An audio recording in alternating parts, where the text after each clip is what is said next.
কথা বলবার পরে যদি আপনারা আমাদেরকে কেউ বলেন আমরা নির্বাচন চাই না, তাহলে আপনি হয়তো মূর্খ অথবা আপনি জ্ঞান পাপী। কারণ নির্বাচন ছাড়া বিকল্প নাই। নির্বাচিত সরকার আমাদের লাগবেই লাগবে, কিন্তু সেটা কেমন নির্বাচন?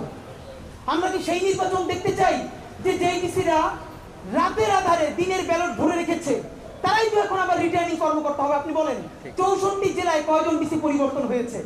আইদার তাকে ডিসি থেকে এখন আবার সচিবালয়ে আনা হয়েছে, সচিবালয়ের সেই সব কুশীলবদেরকে এখন আবার ডিসি বানানো হয়েছে। আমলাতন্ত্রের মধ্যে আমরা কোন সংস্কার করেছি? যেই ডিসি, যেই এসপি শত শত কোটি টাকা খেয়ে আমেরিকায় বাড়ি করেছে, কানাডায় করেছে, বেগমপাড়ায় বাড়ি কিনেছে, তারা এখন আবার রিটার্নিং কর্মকর্তা হবে। এবং যার কাছ থেকে টাকা নিয়ে আবারও এমপি বানালে টাকা পাওয়া যাবে, তাকে এমপি বানিয়ে দিবে। এমন একটা নির্বাচন কি আমরা চাই? না। আমরা ইতিহাসের নিরিখে শেখ মুজিব ক্ষমতায় আসার পর বাংলাদেশের সব থেকে কলঙ্কিত নির্বাচন হয়েছিল স্বাধীনতার পরেরটা। এইটা নায়ক ফারুক পর্যন্ত বলেছে। হেসে হেসে তারা 5-6-এ পড়ে তারা আনন্দ নিয়ে ভোট দেয়। কত বড় নির্লজ্জ জাতি! 5-এ পড়ে ভোট দেয়, তা আবার গর্ব করে। এই হলো তাদের 71-এর চেতনা। এই 71-এর চেতনা বিক্রি করে যারা বাংলাদেশকে বিক্রি করে দিয়েছিল, বাংলাদেশের জনগণ তাদের বিরুদ্ধে যুদ্ধে নেমেছিল। সেই যুদ্ধে নেমেছে একটা নির্বাচনের জন্য নয়। আমাদের গণতান্ত্রিক প্রক্রিয়ায় উত্তরণ করতে হবে, তবে সেটা বাংলাদেশের ইতিহাসের সব থেকে সুন্দরতম নির্বাচনের মাধ্যমে। আমরা আপনাদেরকে একটা কথা জানাতে চাই, এই বৈঠকে নির্বাচন নিয়ে একটা রোডম্যাপ হলো, খুবই দারুণ। তারেক রহমান সাহেবেরা বলেছিলেন ডিসেম্বরে, ইউনূস সাহেব বলেছিলেন এপ্রিলে। তারা উভয়ে ইগো ছেড়ে ফেব্রুয়ারির একটা ডেট নিলেন। আমরা যতদূর জানতে পেরেছি 12 ফেব্রুয়ারি হয়তো জাতীয় নির্বাচন হবে। তো জাতীয় নির্বাচন হলে তার কমপক্ষে 3 মাস আগে তফসিল হবে এবং এখন থেকে এই নির্বাচনী ডামাডোল বাজতে শুরু করবে। আপনারা মিডিয়ার ভাইয়েরা আজকে যারা এখানে জুলাইয়ের সনদের কথা শুনতে আসছেন, আপনারা 2 মাস পর আসবেন না, কারণ তখন আপনারা সারা দেশে নির্বাচনী ক্যাম্পেইনে পরিচালনা শুরু হয়ে যাবেন। তো আপনাদের মধ্যে যেই সাংবাদিক জুলাইকে কভার করতে গিয়ে বুলেট বিদ্ধ হয়েছেন, আপনার ক্যামেরা ভেঙে ফেলেছে, আপনি চাকরিচ্যুত হয়েছেন, আপনার সেই রাষ্ট্রের মালিকানা কোথায়? আপনার রাষ্ট্রের মালিকানা কোথায় যাবে? সুতরাং আমাদের একটাই কথা, এখানে যেভাবে নির্বাচনের রোডম্যাপ ঘোষিত হয়েছে আমরা খুবই খুশি, আমরা গণতান্ত্রিক পথে যাচ্ছি। কিন্তু তার সাথে সাথে আমাদের বিচারের রোডম্যাপ কোথায়? আমাদের মৌলিক সংস্কারের রোডম্যাপ কোথায়? খুনি হাসিনার কেবল ট্রায়াল শুরু হয়েছে। শত শত হাজার হাজার গুন্ডাগুলো বিদেশে বসে মৌজ করে। দেখেন কি ভয়াবহ ব্যাপার, বাংলাদেশের হাজার হাজার কোটি টাকা পাচার করে ইংল্যান্ডে নিয়ে গেছে।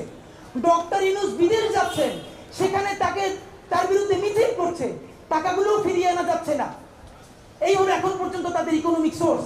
আপনি তাদের আর্থিক শক্তিতে ভাঙতে পারেন নাই, অর্থ উদ্ধার করতে পারেন নাই, এখন পর্যন্ত একটা গণহত্যাকারীর বিচার করতে পারেন নাই। তার আগে আপনি নির্বাচনের ট্রেন ছেড়ে দিবেন, তাহলে এই 1500 শহীদের রক্তের সাথে, তার বাবা মার সাথে আপনি কিভাবে মুখ দেখাবেন বলেন? শুনেন, মনে রাখেন, মির্জাফর বিজয় হয়েছিল, কিন্তু মির্জাফরের কবরে মানুষ থুতু দেয়, কেউ গোলাপ দেয় না। লড়তে লড়তে আমাদের হাজী শরিয়তুল্লাহ, হাজী তিতুমির, আমাদের মঙ্গল পাণ্ডে, সূর্য সেনেরা, প্রীতিলতারা, তারা জীবন দিয়েছে। মনে রাখেন, জিত খালি জীবন না, লড়াইটাই জীবন। ঠিক। আপনারা আজকে যে সাময়িক 5 বছরের ক্ষমতার জন্য জয়ী হতে চান, আল্লাহ না করুক যদি জুলাইয়ের গাদ্দার হিসেবে বিবেচিত হন, আপনাদের কবরে গণমানুষ গিয়ে থুতু নিক্ষেপ করে আসবে। ঠিক। আর যদি জনতার পক্ষে থেকে লড়াই করতে করতে ভারতীয় আধিপত্যবাদের কাছে হেরেও যান, মরেও যান, আল্লাহ রাসূলে বিশ্বাস করলে শহীদ হিসেবে কবুল হবেন। যদি অন্য ধর্মের হন, সারা জীবন আপনি আমাদের প্রীতিলতা সূর্য সেনদের মতো আমাদের কাছে সেলিব্রেটেড হবেন। সুতরাং সিদ্ধান্ত নিন আপনি কার পক্ষে যাবেন। ভাইরা আমার, আপনাদেরকে একটা কথা জানাই, নির্বাচন নিয়ে কোন রোডম্যাপ যে তারিখটা হয়েছে, এমনকি এই নির্বাচন কোন পদ্ধতিতে হবে তাও বলা হয় নাই। আমরা কি সেই আগের মতো 300 আসন, যেখানে মমতাজের মতো মানুষ গিয়া, আপনারা জানেন কিনা এই এশিয়ার সব থেকে এক্সপেন্সিভ পার্লামেন্ট কিন্তু বাংলাদেশের সংসদ। ভারত এবং এমন এমন অপর অপর সকল সংসদেও প্রতি মিনিটে এত টাকা খরচ হয় না, মেইনটেনেন্স কস্ট এত। আর সেই সংসদে বৈশা গান গায়। খালেদা জিয়ার জন্ম ঠিক নাই, বাপের নাম মায়ের নাম জানে না, সেইটা মমতাজ ওইখানে বসে বলে, আর হাসিনা পিচ্চা প্রায় টেনিস চাপড়ায়। আর সেই সংসদে আমরা কি সেইভাবেই ফিরবো? বিএনপি ভাইরা কি করে, কি বলে কি? আজকে তাদের তুমুল আন্দোলন করে কথা যেমন রাষ্ট্র সংস্কার করতে হবে, এই মমতাজদের মতো নর্দমার তীর যেন আর কোনোদিন সংসদের আশেপাশেও যেতে না পারে। ঠিক। আপনি সেই সংস্কার না করে তাদেরকে নিবেন। আবার সেই 8 পাস মাস্টারটা যে ভোট দখল করে 45,000-এর বেশি কেন্দ্র আছে, শহরের কেন্দ্রগুলো পুলিশ পাহারা দিবে। ভাই, প্রত্যেকটা টিভি ক্যামেরা আপনারা বলেন, আপনাদের প্রত্যেকটা টিভি সেন্টারে কয় হাজার ক্যামেরা আছে? 500, 1000? 45,000 কেন্দ্রের বেশি যদি কেন্দ্র থাকে, আপনাদের 45,000 ক্যামেরা আছে, 46,000 ক্যামেরা আছে, সাংবাদিক আছে। শহরে দেখানো যাবে আর্মিরা পাহারা দিচ্ছে। সেই গ্রামের যে কেন্দ্রটা, যেখানে শহর থেকে যাইতে লাগে 2.5-3 ঘন্টা, সেইখানে কেন্দ্রটা দখল হয়ে যাবে, আর্মি থাকবে না, পুলিশের তো কোনো সাহসই নেই, পুলিশ তো ফাংশনই করে না, সেই সব কেন্দ্র দখল হয়ে যাবে। ভোট দিতে যাবে কে বলেন? কে ভোট দিবে? আপনাদেরকে একটা কথা জানাই। দ্বিতীয়ত, সংরক্ষিত নারী আসন নিয়ে একটা কথা হয়েছে, আমাদের স্পষ্ট মতামত দিয়ে দেই। এনসিপি বলছে 100 আসন করবার জন্য, এবং এই নারী আসনকে সরাসরি যাতে নারীরাই ভোট, মানে তাদেরকে একজন নারীকে 3টে সংসদীয় এলাকা দেয়া, এর মানে তারা সরাসরি জনগণের ভোটে নির্বাচিত হবে। এটার একটা ভালো দিক আছে। মানে হলো, আপাতত নারীরা যেভাবে সংরক্ষিত আসনে মনোনয়ন পায়, তাতে তার নিজের কোনো কোয়ালিটি লাগে না, নিজের দলের কারো সে সেবাদাস হয়, বেশি চাটুকারিতা যে বেশি করতে পারবে তার স্বীকৃতি স্বরূপ তাকে একটা কোটা দিয়ে দেয়, সংসদে গিয়ে গান গায়। এটা তো আর হতে দেওয়া যায় না। এর মানে হলো কি, যেই সংরক্ষিত নারী আসনে যিনি যাবে তার জনতার সাথে সরাসরি একটা সম্পৃক্ততা তৈরি হোক। কিন্তু একটা কথা এখানে, বিএনপি এটা চায় না, তারা বলে আগের মতোই। এনসিপি বলে না, তাদের 100-কে সরাসরি ভোট দেওয়া হোক, কিন্তু দুটোর মধ্যে দুটো ক্রাইসিস আছে। বিএনপি যেটা বলে সেটা তো পূর্ণ বন্দোবস্ত হতেই পারে না। এনসিপি যেটা বলেছে খেয়াল করে দেখেন, তাহলে 300 আসন যদি সংরক্ষিত নারী সদস্য হয় 100, তাহলে একজন নারীর এগেইনস্টে 3টে কনস্টিটিউয়েন্সি পড়বে। তাহলে বলেন তো, কোন নারীর পক্ষে নির্বাচনের সময় 3টে আসনে ক্যাম্পেইন চালানো কি সম্ভব?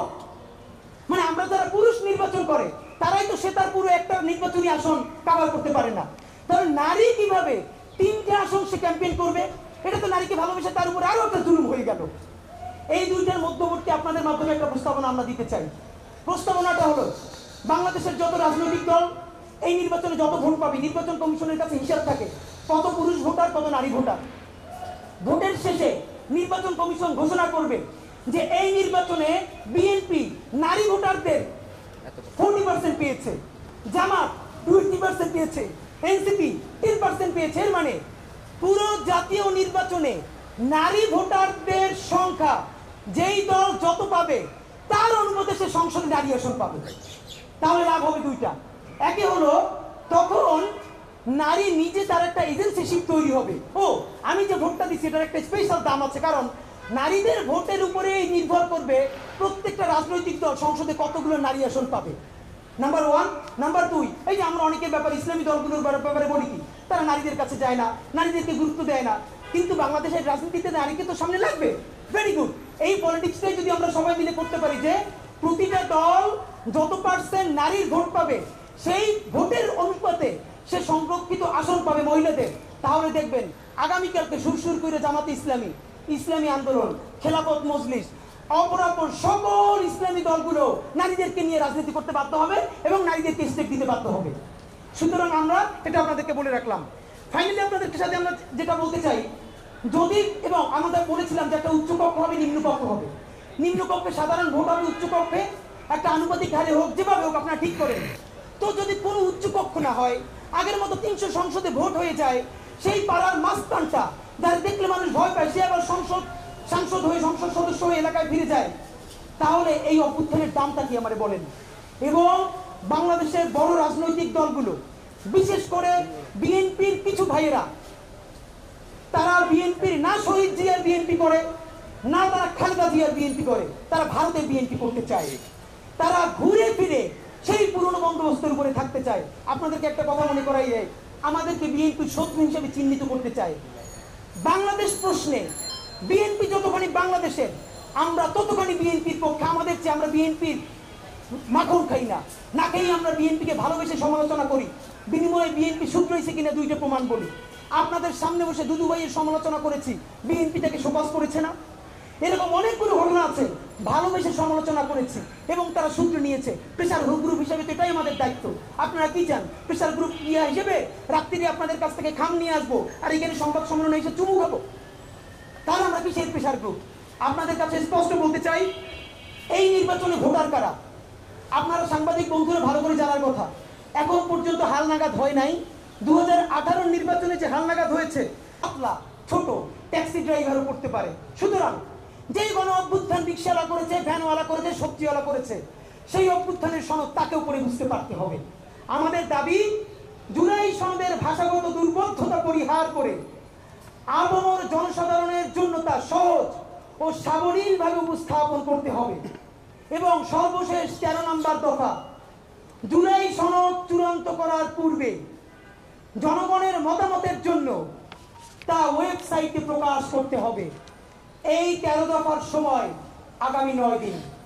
যদি আগামী 25শে জুনের মধ্যে আপনারা এই জুলাই সনদ শুধু ঘোষণা করলে হবে না, বাংলাদেশের সকল রাজনৈতিক দল এখানে স্বাক্ষর করবেন, রাষ্ট্রপতি প্রজ্ঞাপন আকারে জারি করবেন, লক্ষ লক্ষ জনতাকে ডেকে সকল রাজনৈতিক দল, আমি চাই, আমরা চাই, যেদিন এই জুলাই সনদ ঘোষণা হবে বেগম জিয়া দাঁড়ায় থাকবেন, বাংলাদেশের বেগম জিয়া, জামাতের আমির থাকবেন, শহীদদের বাবারা মায়েরা থাকবেন, শাপলা পিলখানার শহীদের সন্তানেরা থাকবেন, আমরা বাংলাদেশের মানিক মিয়া বিনুতে লক্ষ লক্ষ জনতা থাকব। সবার সামনে জুলাই সনদ ঘোষণা হবে। সকল রাজনৈতিক দল এই লক্ষ কোটি মানুষের সামনে স্বাক্ষর করবেন, ওয়াদা করবেন, কোনোদিন গাদ্দারি করবেন না, রাষ্ট্রপতি স্বাক্ষর করবেন এবং সংসদ অ্যাক্টিভ হওয়ার সাথে সাথে প্রথম সংশোধনীকেই জুলাই সনদকে স্বীকৃতি দিয়ে তফসিলের মধ্যে অন্তর্ভুক্ত করতে হবে। আগামী 25শে জুন সরকারের এই তারিখ শেষ হবে। তার মধ্যে যদি এর কোনো পদক্ষেপ সে না নেয়, যদি সে উদ্যোগ না নেয়, তাহলে আগামী 25শে জুন শাহবাগ থেকে বাংলাদেশের সকল জুলাই যোদ্ধাদেরকে নিয়ে আমরা তাদেরকে আহ্বান করছি, শাহবাগ থেকে মানিক মিয়া এভিনিউ অভিমুখে লাল মার্চ ঘোষণা করছি। আমাদের লাল জুলাই চলে এসেছে, রক্তের মাস চলে এসেছে।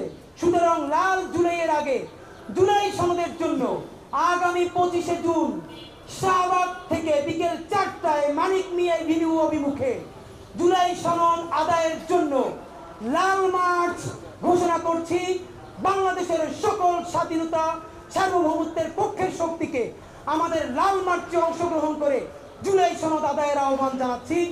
বাংলাদেশ জিন্দাবাদ, ইনকিলাব জিন্দাবাদ। কারো প্লিজ কোনো প্রশ্ন থাকলে বলবেন।